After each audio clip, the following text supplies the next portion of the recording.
All right, folks, welcome to today's episode extras. I am thrilled and excited to have with us here Dr. Marcus Hughes, who joined us for our really fascinating conversation about Teach for America. And Marcus has been good enough to stick around with us for a little more conversation. So, Marcus, thank you for being here. Let's do it. All right. So, Marcus, you have been coaching new teachers in schools for a while, for a number of years now. And I would say also, in my career, I think you're one of the more skillful people I've seen doing this work.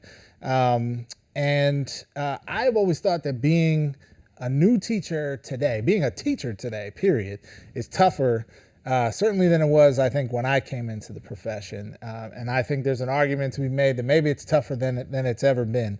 How, in your eyes, is being a new teacher today similar or different than it has been historically? Yeah, I would say being a teacher is challenging. It's one of the most challenging professions because there's so many variables that you're dealing with. As a teacher walking in the classroom, every year you have different students, different personalities, different needs. And so in that regard, teachers have had to work with a new batch of students every year, and because of that, it's innately just difficult. I think what makes it more challenging today are all the outside barriers that are outside of a teacher's control that as a new teacher coming in, you're just unaware of. A lot of the district policies, a lot of the governmental policies, a lot of the standardization and test score metrics that go to evaluate a teacher early on make this job stressful. However, I think the nuance of it, of what makes my role evolving and what's difference between when I walked in as a teacher versus now teachers that start today is millennials think differently. Millennials come in viewing this work through a lens of passion and it's not just about a career. It's how can I make the most of my time and and the most impact with my talents. And so helping new teachers see what they're doing well as where they can improve through that lens is helpful, right? So it's not just pointing out the myriad of ways they can improve. It's here's how you can improve and here's how this connects to your own why, right? And that is my trick. It's like, what has motivated you to become a teacher? All right, if you are here because you are someone from the background of your students and you experience a subpar education, you don't want that to be the case. Okay, how can we make sure your students don't get that? And so by making it very applicable to their personal values, those type of teachers take my coaching well and they soar. Interesting, because I thought I had heard that all the millennials were just lazy and didn't want to work hard and, No, that's not the case. Instant gratification. Yeah, what millennials want to do is they want to know the purpose behind it, right? Yeah. They're the generation who they weren't told, don't do what don't ask questions. They were told to ask questions, to be curious and be, to question everything around you. And in doing so, other generation, the superiors, administrators may not always like that, but it's almost it's needed, right? It's needed where you have a new batch of educators and professionals coming into the education field who don't just accept status quo. But no, they're hardworking individuals that stay up late, work long hours, work on the weekends. I get texts from teachers late at night just trying to figure out how to be better, right? If it's instructionally, if it's culture-wise, it's them personally. These are all the things that new teacher coaches have to kind of help teachers to navigate. Yeah. So to that point, all the things that new teacher coaches do that maybe folks in our audience might not know about or might not necessarily think are a part of the job. And I've had the benefit of observing some of your coaching with new teachers, but I wonder if you can also talk a little bit about some of the emotional parts of of teaching? Like, I guess any new job, there's an emotional experience. Am I going to be good? Am I going to fit in with my colleagues? Yeah. And all of those things are true. But I think there's this other emotional part of working with young people and facing a classroom with 30 students, Absolutely. some of whom are above grade level, some of whom are way below grade level, and talk about that part of the experience. Teaching is a very humanizing experience, and to try to do this work without taking into account your own emotions and what, as an individual, as an educator, what I bring into this relationship between teacher student, it just trying to not honor that is actually very, very limiting to the teacher, because I knew from my own personal experience when I first started, I could have a great Monday and Tuesday. I was dead by Wednesday. My students knew it. I was a little irritable. I was tired. And then Thursday, I felt so bad and so much guilt about not having a good Wednesday that Thursday was better. And then Friday, I was just happy that it was the weekend, right?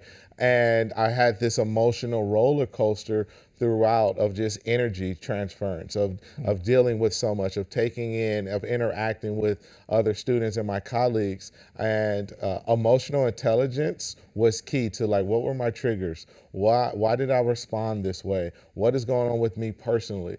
All those things are learned, that you learn how to show up every day and be consistent for your students. And that is like the part where new teachers are learning.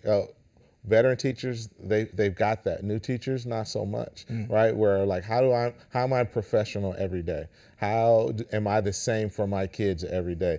Those things are learned, but they're not taught, right? It's one of those things that you figure it out on your own, or you find a coach that is willing to point out the obvious and say, you know what, you need rest. When's the last time you slept and when's the last time you did something outside of just work? And those type of conversations actually help make this job way more sustainable. Yeah. I've folks had the privilege of seeing Marcus in a 37-minute window of time on a new teacher's prep period go from teacher collapsing in tears, thinking that there's nothing they could do to get these kids to learn algebra or whatever, to picking themselves up, finding some purpose. Absolutely. And coming out of that conversation with a plan about how they're going to address behavior in their third period class again, right? So really interesting, complex work, both professionally and emotionally as well. So you are also a doctor, Dr. Marcus Hughes. You have your doctorate in social justice leadership.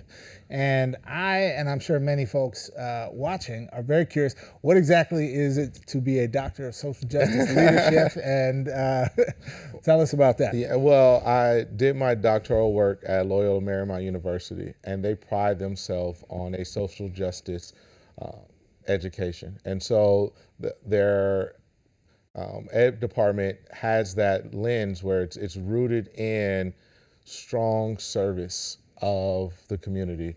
It's rooted in leading through that lens of equity.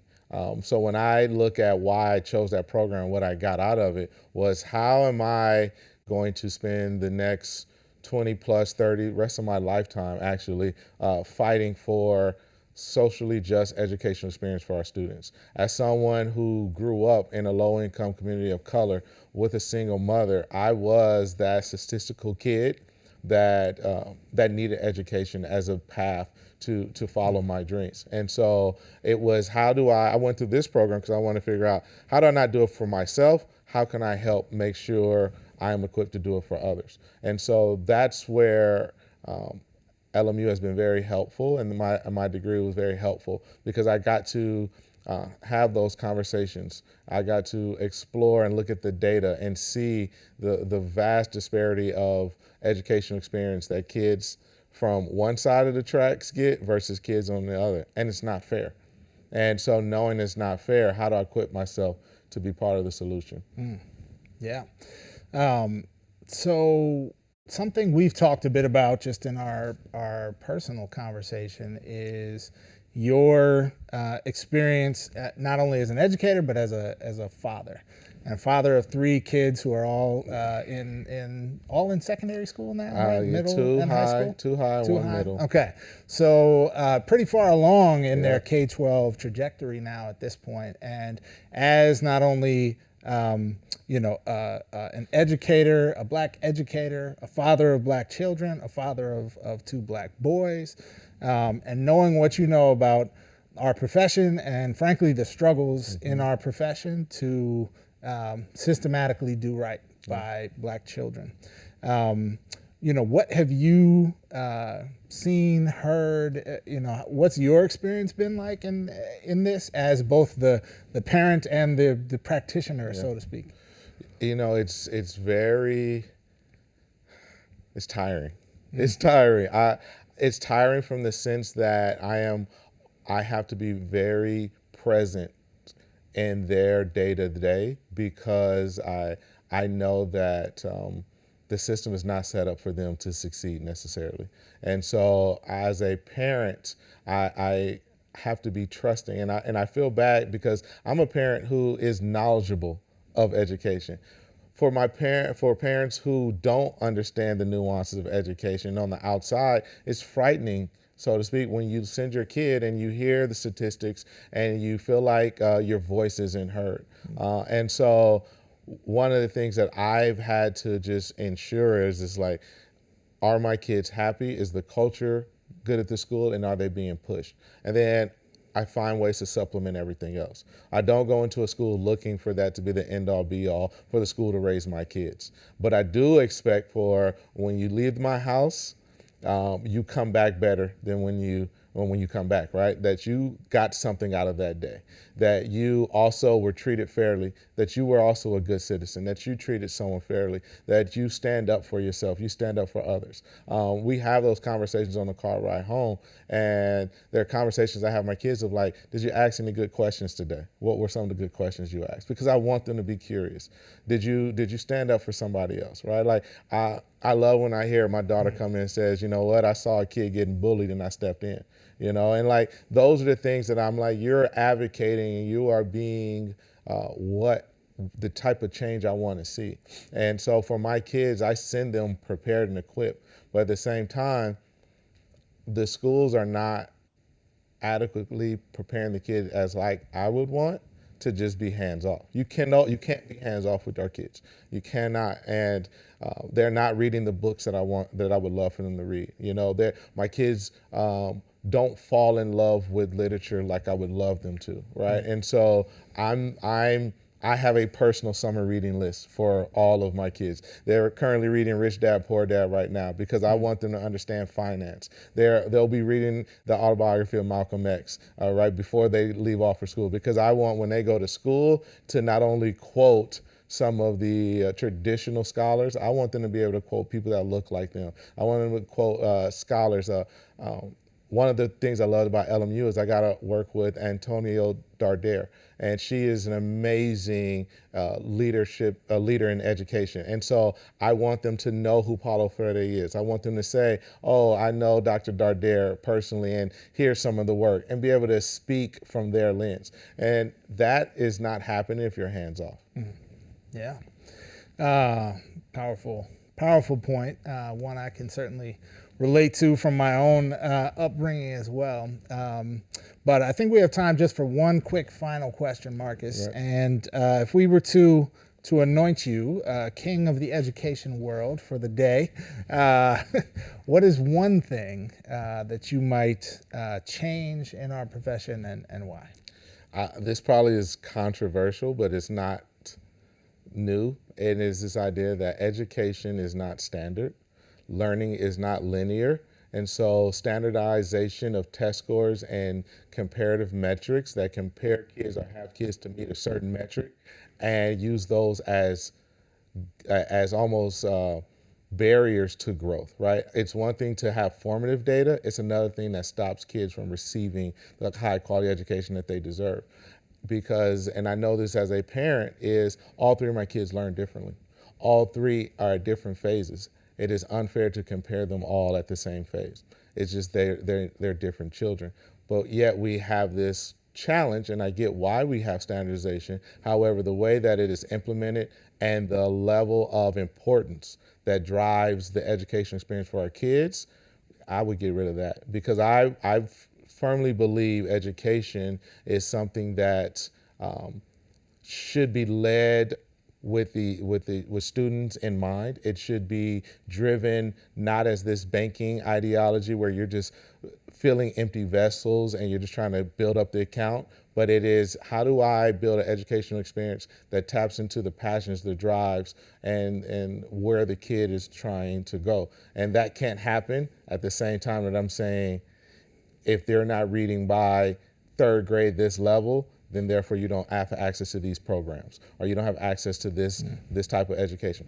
Done are those days. We have so much technology now that we can individualize the educational experience, yet we have not taken advantage of it or integrated that into our day-to-day. Okay, folks, you heard it here.